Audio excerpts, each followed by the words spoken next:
জিয়ার বিএনপির যারা আছেন, প্রেসিডেন্ট জিয়ার বিএনপির যারা আছেন তাদেরকে বলছি, আপনারা জিয়াকে ভুলে গেছেন, জিয়ার রাজনীতি অনেকেই ভুলে গেছেন। যদি বিএনপি হতে চান, জিয়ার ভাঙ্গা সুটকেস আপনাদের হাতে দেখতে চাই।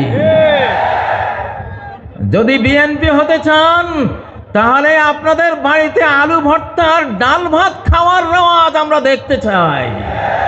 যদি বিএনপি হতে চান, ছেঁড়া গেঞ্জি আপনাদের গায়ে আমরা দেখতে চাই। যদি বিএনপি হতে চান, তাহলে 7ই নভেম্বর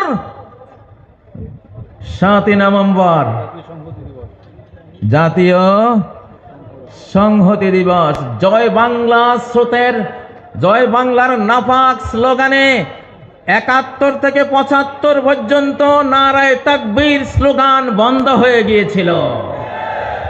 নারায়ে তাকবীর স্লোগান বাংলার আকাশে বাতাসে ধ্বনিত হতে পারেনি, কারণ জয় বাংলা হলো ভারতের স্লোগান।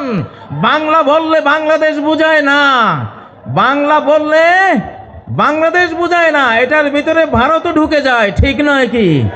পশ্চিম বাংলাকে ভিতরে আনার জন্য এবং পশ্চিম বাংলার টানে পূর্ব বাংলা অর্থাৎ বাংলাদেশ দখলের জন্য স্লোগান তৈরি করা হয়েছিল জয় বাংলা।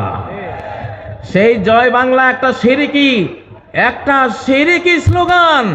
আমার লক্ষ্মীপুর জেলার বশিকপুর গ্রামের 12 বছরের ছেলে, লালবাগ মাদ্রাসার ছাত্র মৌলানা আব্দুল জব্বার সাহেবের ছেলে, ছোট্ট শিশু, মুক্তি বাহিনী, ওই সময়ের কিছু মুক্তি বাহিনী যারা ভারতের দালালি করত, সবাই না, সবার কথা বলছি না, ওই দালালগুলো বলল, এই ছেলে এইদিকে আয়, জয় বাংলা স্লোগান দেশে বলল আমি দেব না। এটা শিরিক। কেন শিরিক? উহুদ যুদ্ধের সময় আবু সুফিয়ান নবীজির আর সাহাবীদের আপাত পরাজয় দেখে বলছিল উলু হুবাল, আয় জয় হুবাল। উলু হুবাল মানে কি? হুবাল তাদের মূর্তি, আর উলু মানে জয়, জয় হুবাল। এই জয় কথাটা উলুর বাংলা।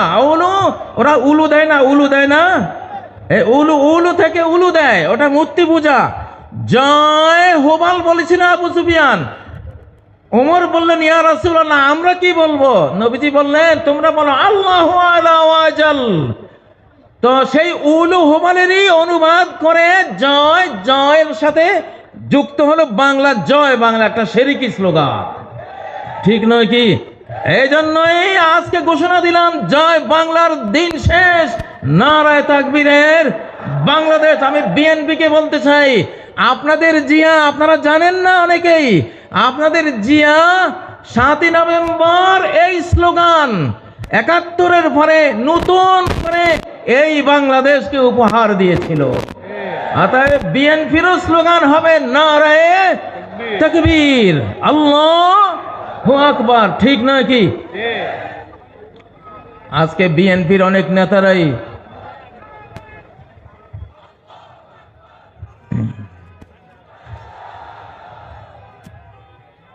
তাকবীর, আল্লাহর রহমত নাজিল হবে, দেন তাকবীর, বেঈমান পরাস্ত হয়ে যাক।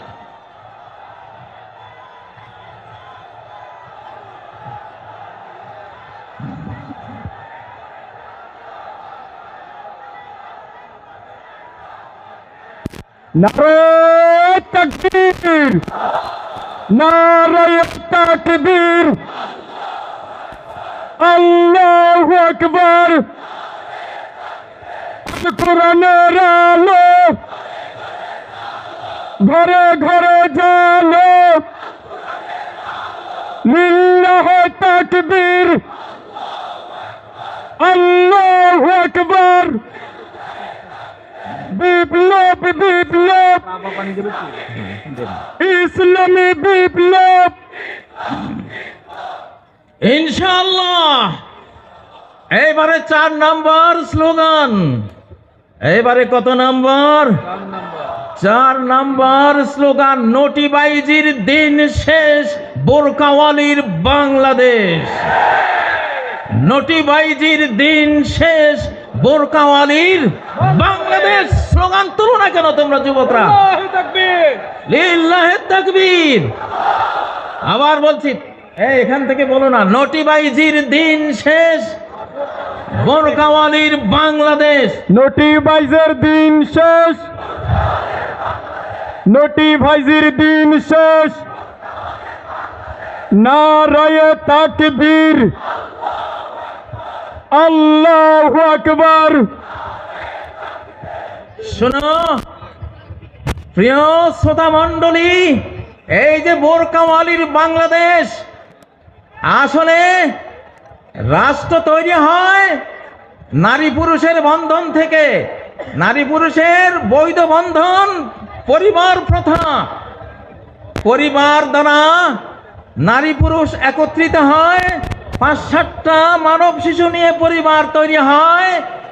কতকটা পরিবার নিয়ে একটা বাড়ি তৈরি হয়, কতগুলো বাড়ি নিয়ে একটা গ্রাম তৈরি হয়, কতগুলো গ্রাম নিয়ে একটা ইউনিয়ন তৈরি হয়, কতগুলো ইউনিয়ন নিয়ে কি তৈরি হয়, একটা উপজেলা তৈরি হয়, কতগুলো উপজেলা নিয়ে একটা জেলা তৈরি হয়, কতগুলো জেলা নিয়ে একটা বিভাগ তৈরি হয়, কতগুলো বিভাগ নিয়ে একটা দেশ তৈরি হয়। শুরুটা কোত্থেকে হলো?